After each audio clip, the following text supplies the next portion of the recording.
Assalamualaikum warahmatullahi wabarakatuh. Saya Siti Nurzulaika dari kelas 74 Akuntansi, Fakultas Ekonomi Universitas Lancang Kuning. Pada video kali ini, saya akan membahas materi tentang pedoman penyusunan laporan keuangan industri perkebunan, aset perkebunan, depresiasi aset perkebunan, alokasi biaya administrasi dan umum kantor pusat, akuntansi HGU atau HGB dan BPHTB, Review IAS nomor 41 dan PSAK 69 tentang agrikultur.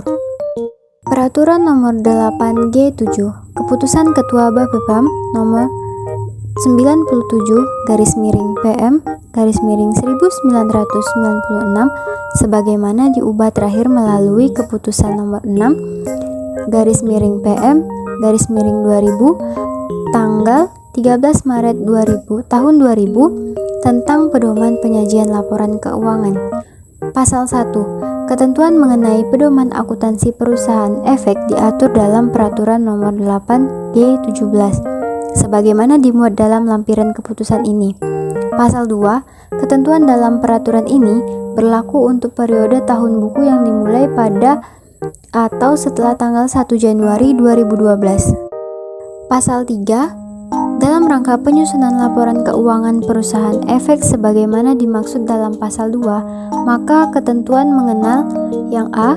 Pedoman penyajian laporan keuangan sebagaimana dimaksud dalam Peraturan Nomor 8G7 tentang pedoman penyajian laporan keuangan.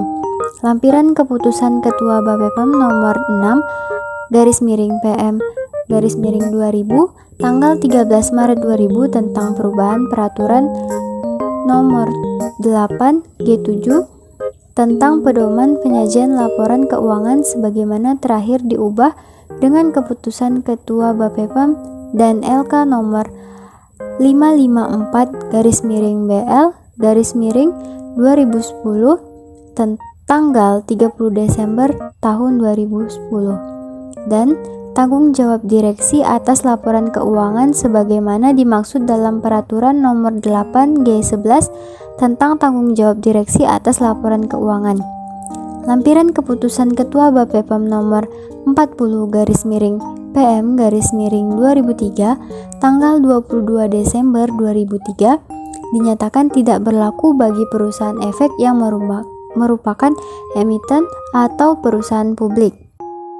Pedoman penyajian dan pengungkapan laporan keuangan emiten atau perusahaan publik industri perkebunan Bapepam diterbitkan oleh Badan Pengawas Pasar Modal pada tanggal 27 Desember tahun 2002 dengan surat edaran nomor SE 02-PM-2002. Acuan yang digunakan adalah Peraturan Badan Pengawas Pasar Modal Kerangka Dasar Penyusunan dan Penyajian Laporan Keuangan, Pernyataan Standar Akuntansi Keuangan atau PSAK, Interpretasi Pernyataan Standar Akuntansi Keuangan, International Accounting Standard atau IAS, Peraturan Undang-Undang, dan praktek akuntansi yang berlaku umum. Perusahaan publik yang boleh menggunakan pedoman Bapepam ini hanya perusahaan publik yang tidak mempunyai anak perusahaan yang dikonsolidasikan. Apabila memiliki anak perusahaan yang harus dikonsolidasikan, penggunaannya harus digunakan bersamaan dengan pedoman penyusunan dan penyajian laporan keuangan perusahaan investasi. Aset perkebunan, depresiasi aset perkebunan. Menurut pedoman akuntansi BUMN perkebunan, aset tetap adalah aset berwujud yang dimiliki untuk digunakan dalam produksi atau penyediaan barang atau jasa, untuk direntalkan kepada pihak lain, atau untuk tujuan administratif dan diharapkan bisa digunakan selama lebih dari satu periode. Dalam perusahaan perkebunan, aset tetap diklasifikasikan ke dalam dua kelompok, yaitu aset tetap tanaman dan aset tetap non-tanaman. Aset tetap tanaman terbagi atas dua jenis, yaitu aset tanaman semusim dan aset tanaman tahunan. Aset tanaman semusim adalah aset tanaman perkebunan semusim yang belum menghasilkan atau aset pembibitan. Aset tanaman tahunan adalah aset tanaman perkebunan yang terdiri dari tanaman belum menghasilkan atau TBM dan tanaman telah menghasilkan atau TM. Aset tanaman memiliki karakteristik yang berbeda dengan aset lainnya karena aset biologis mengalami transformasi biologis. Alokasi biaya administrasi dan umum kantor pusat. Anggaran biaya umum adalah anggaran yang berisi semua biaya-biaya yang dikeluarkan oleh perusahaan untuk direksi dan stafnya, bagian keuangan, dan bagian administrasi. Anggaran administrasi yaitu anggaran yang berisi biaya-biaya yang dikeluarkan oleh perusahaan untuk kegiatan yang menunjang usaha perusahaan di luar kegiatan pabrik. Anggaran biaya administrasi merupakan anggaran yang disusun secara terperinci tentang besarnya biaya administrasi perusahaan dan biaya untuk keperluan secara keseluruhan dari perusahaan. Alokasi biaya dari kantor pusat. Sebagian kegiatan yang dilakukan di kantor pusat adalah kegiatan yang berkaitan dengan aktivitas kantor cabang. Artinya, kantor pusat sangat mungkin harus membayar biaya untuk kemanfaatan kantor cabang. Misalnya, biaya asuransi. Secara teori, biaya asuransi tersebut seharusnya dialokasikan ke kantor cabang agar laporan laba rugi kantor cabang memperhitungkan laba atau rugi secara tepat. Namun demikian, dalam praktik, terdapat keragaman kebijakan alokasi biaya, yaitu yang pertama, kantor pusat mengalokasikan biaya ke kantor cabang yang langsung berkaitan dengan operasi kantor cabang, misalnya biaya asuransi dan biaya advertensi. Kedua, kantor pusat mengalokasikan semua biaya asuransi, biaya advertensi, gaji, eksekutif kantor pusat, biaya fasilitas, fee audit, dan sebagainya ke kantor cabang. 3. Kantor pusat tidak mengalokasikan biaya ke kantor cabang dengan pertimbangan kantor cabang tidak mempunyai kendali atau biaya-biaya tersebut. Akuntansi HGU atau HGB dan BPHTB, hak atas tanah, hak milik. Pasal 20 UUPA adalah hak terkuat, terpenuh, dan turun-temurun. Pemegang hak milik dapat menjual, menjaminkan, menyewakan, menggunakan sebagai inbreng atau setoran modal bentuk tanah, menghibahkan, menyerahkan kepada negara, sesuai hukum dan hukum tata ruang pemerintahan. Tanah hak milik dapat digunakan untuk konsumsi atau rumah tinggal, atau komersial, tempat usaha, sarana usaha, parkir, dan lain-lain, untuk lahan pertanian atau bukan pertanian. Hak guna bangunan. Pasal 35-40 UUPA dan PP 40-1996 adalah hak mendirikan dan mempunyai bangunan di atas tanah bukan milik sendiri, atas persetujuan pemegang hak milik atau hak pengelolaan sepanjang 30 tahun, dapat diperpanjang 20 tahun.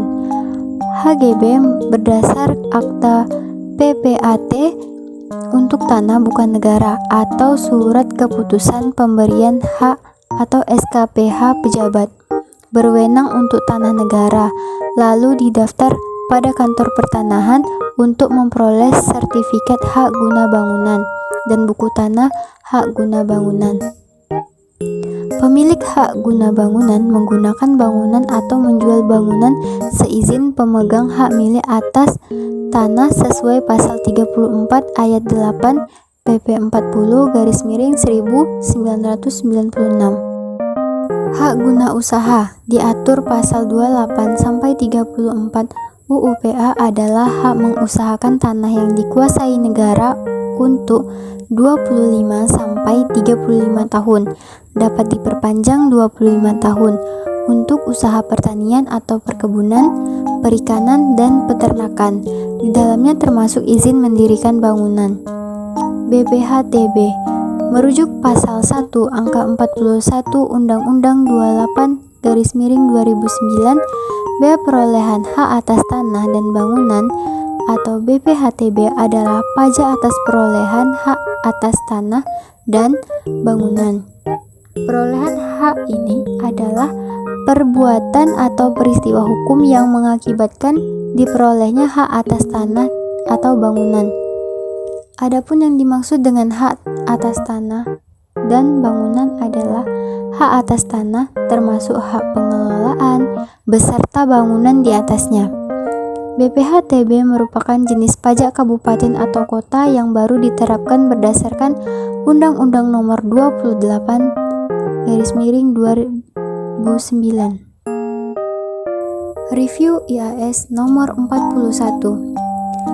IAS 41 adalah standar akuntansi yang disediakan bagi entitas yang menumbuhkan dan mengembangbiakkan aset biologis untuk tujuan laba. Standar mengatur pengakuan dan pengukuran pertumbuhan dan perkembangan fisik aset yang menambah nilai tanpa perlu dikaitkan dengan kegiatan panen atau penjualan. IAS 41 berlaku untuk aset biologis dengan pengecualian tanaman produktif, hasil pertanian pada titik panen, dan hibah pemerintah yang terkait dengan aset biologis ini. Ini tidak berlaku untuk tanah yang terkait dengan kegiatan pertanian, aset tidak berwujud yang terkait dengan kegiatan pertanian, hibah pemerintah yang terkait dengan tanaman produktif dan tanaman produktif. Namun, itu berlaku untuk produksi yang tumbuh di tanaman pembawa. PSAK 69 tentang agrikultur. Secara umum, PSAK 69 mengatur bahwa aset biologis atau produk agrikultur diakui saat memenuhi beberapa kriteria yang sama dengan kriteria pengakuan aset. Aset tersebut diukur pada saat pengakuan awal dan pada setiap akhir periode pelaporan keuangan pada nilai wajar dikurangi biaya untuk menjual. Keuntungan atau kerugian yang timbul dari perubahan nilai wajar aset diakui dalam laba rugi periode terjadinya. Pengecualian diberikan apabila nilai wajar secara jelas tidak dapat diukur secara andal. PSAK 69 memberikan pengecualian untuk aset produktif yang dikecualikan dari ruang lingkup pernyataan ini. Pengaturan akuntansi aset produktif mengacu ke PSAK 16 tentang aset tetap. PSAK 69 memberikan pengaturan akuntansi atas hibah pemerintah tanpa syarat yang terkait dengan aset biologis untuk diukur pada nilai wajar, dikurangi biaya untuk menjual, dan diakui dalam laba rugi jika dan hanya jika hibah pemerintah tersebut menjadi piutang.